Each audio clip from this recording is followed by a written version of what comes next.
I think if you want to be a TV host or a game show host in particular, then I think you really have to know what it takes to run or drive a game show. I think you need to learn the game show inside out, and I think you really have to look at the various signposts in game show history, you know, the good game shows like the Generation Game, Price is Right. If you watch The Price is Right, that is the perfect game show in my opinion, because every game that they introduce only takes 3 sentences to explain, because in game show land, simplicity is king. The key things that really help is to decide what your USP is, what makes you different from anybody else out there. So having some kind of skill or expertise really, really helps.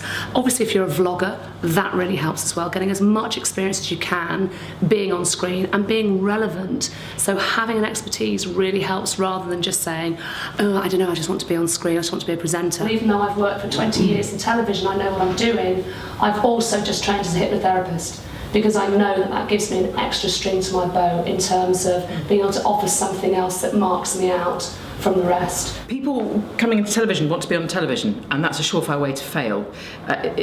Starting from the point of view of wanting to be famous, wanting to be recognised, wanting to be rich, it's never going to work. If you start from the point of view of I love people, I'm interested in stories, then you stand a really good chance, because being inquisitive, for me, is the defining thing that makes a good presenter and a good journalist. If you want to sort of take a more comedic route into it, I would always encourage people to write, and I would always encourage people to just put, I know it's old-fashioned to put on a show, but God, it's just fun and it's good for you. I think what makes a good TV presenter is the ability not to panic under pressure, because sometimes it can be pretty hectic when you're hearing all manner of stuff in your ear, especially when you're doing live TV. The background in journalism helped me because I'm always researched for everything. It's like I'm filming League of Their Own tomorrow. I've written for 2 hours and I don't need to. I'll probably say like 3 or 4 things, but I still spend so much time looking at everything. Don't pretend to like news if you don't. I'm a geek for news. I can't go a day without reading a paper or